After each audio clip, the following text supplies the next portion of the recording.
자, 여러분 안녕하세요. 자, YBN 공무원 영어 국어 담당 김태용쌤입니다. 자, 오늘은 2025년 출제기죠. 국어, 언어 논리, 논증 비판 실전 연습을 해보도록 하겠습니다. 논증을 비판하는데 우리 내용 정리에서 배웠듯이 논증의 비판에서 가장 많이 하는 게 근거를 공격해서 그 근거에서 주장이 도출되지 않음을 밝혀내는 게 그게 제대로 된 논증의 비판이라고 이야기했었습니다. 그래서 이 문제를 보면 다음 글의 도덕적 딜레마 논증에 대한 비판으로 적절한 것을 보기 위해서 모두 고르면 이라고 했습니다. 2014년도 민경채 H책형 24번에 나왔던 언어논리 문제입니다. 자, 시험은 시간 싸움이라 했죠. 자, 어떻게 해서 중요 부분을 읽어내는가, 이게 중요한 겁니다. 이거 다 읽어서는 절대로 안 된다는 얘기예요. 어떤 지문이든 다 읽어서 푸는 그런 생각으로 여러분들 시험에 접근하면 안 된다는 이야기입니다. 자, 일단은 상위 부분에서 읽어보겠습니다.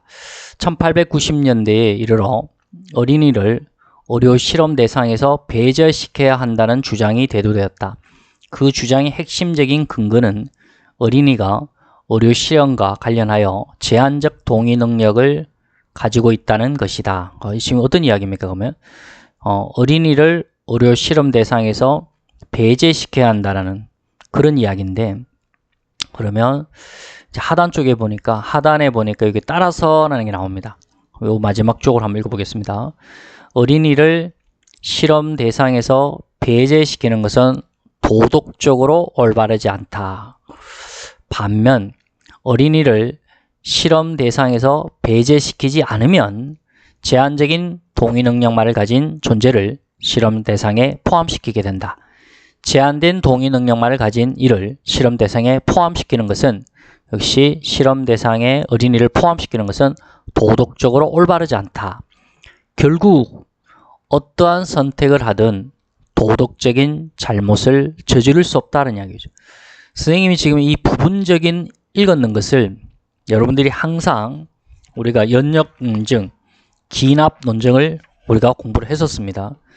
그래서 이게 연역 논증 구조인지 기납 논증의 구조인지 많은 지문을 읽어보면서 그 감을 찾으셔야 됩니다. 지금은 이게 연역 논증에 가깝다라는 게 느껴지셔야 됩니다. 자, 제일 위에 전제 1을 적어보겠습니다. 전제 1이 뭐였었죠? 어린이를 실험 대상에서 배제시키면, 여기 밑에 나왔었죠? 배제시키면 그것은 도덕적으로 올바르지 않다. 있었고, 하나의 전제가 더 있었죠. 전제 두 번째가 뭐냐? 어린이를 실험 대상에서 이번에는 배제시키지 않은 것도 그것도 뭐이다? 도덕적으로 올바르지 않다라고 했습니다. 그래서 이제 결론 부분이 제일 하단 부분, 어떠한 선택을 하든 도덕적인 잘못을 저지를 수밖에 없다. 그래서 결론은 역시 도덕적으로 어떤 선택을 하든 도덕적으로 올바르지 않다라는 이야기죠. 그럼 이거를 이제 비판한다라는 것은 이 전제를 공격을 하면 되는 겁니다. 그래서 이 전제를 공격을 해서 결국 이런 결론이 도출되지 않을 수도 있다라는 걸 보여주면 그게 바로 비판이 되는 것입니다. 자, 기억을 보시면 어린이를 실험 대상으로 하는 연구는 그 위험성의 여부와는 상관없이 모두 거부되어야 한다. 왜냐하면 적합한 사전 동의 없이 행해지는 어떠한 실험도 도덕적 잘못이기 때문에, 이거는 마지막에 주장과 결부되는 이야기죠. 동일한 이야기이기 때문에 이건 비판하는 게 아니죠. 그래서 절대로 기억은 들어가서는 안 되죠. 기억은 이건 비판이 아니고 이 주장을 동조하는 것이죠. 그래서 기억 들어가 있는 1번, 3번, 5번을 제끼셔야 됩니다. 그럼 답은 이제 2번 아니면 4번이 되는 건데, 자, 니은을 보면 동물 실험이나 성인에 대한 임상 실험을 통해서도 어린이 환자를 위한 안전한 약물을 만들어낼 수 있다. 따라서 어린이를 실험 대상에 포함시키지 않더라도 어린이 환자가 안전하게 치료받지 못하는 위험에 빠지지 않을 수 있다.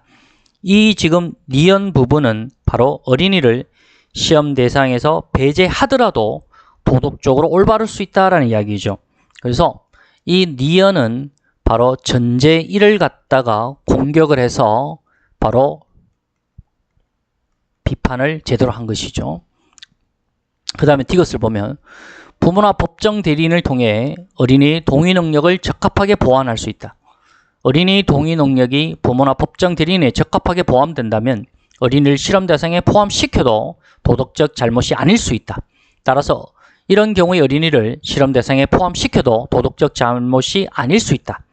이것은 바로 전제 2번을 갖다가 공격한 것이죠. 전제 2번의 근거를 공격해서 바로 제대로 된 비판이 이루어진 것이죠. 제한된 동의 능력만을 가진 어린이를 실험 대상에 포함시키는 것이 도덕적으로 올바르지 않다면 이 제한된 동의 능력을 부모나 법정 대리인을 통해서 적합하게 보완하여 어린이를 실험 대상에 포함시키는 경우 도덕적 잘못이 아닐 수 있다라는 내용이 되지 않습니까?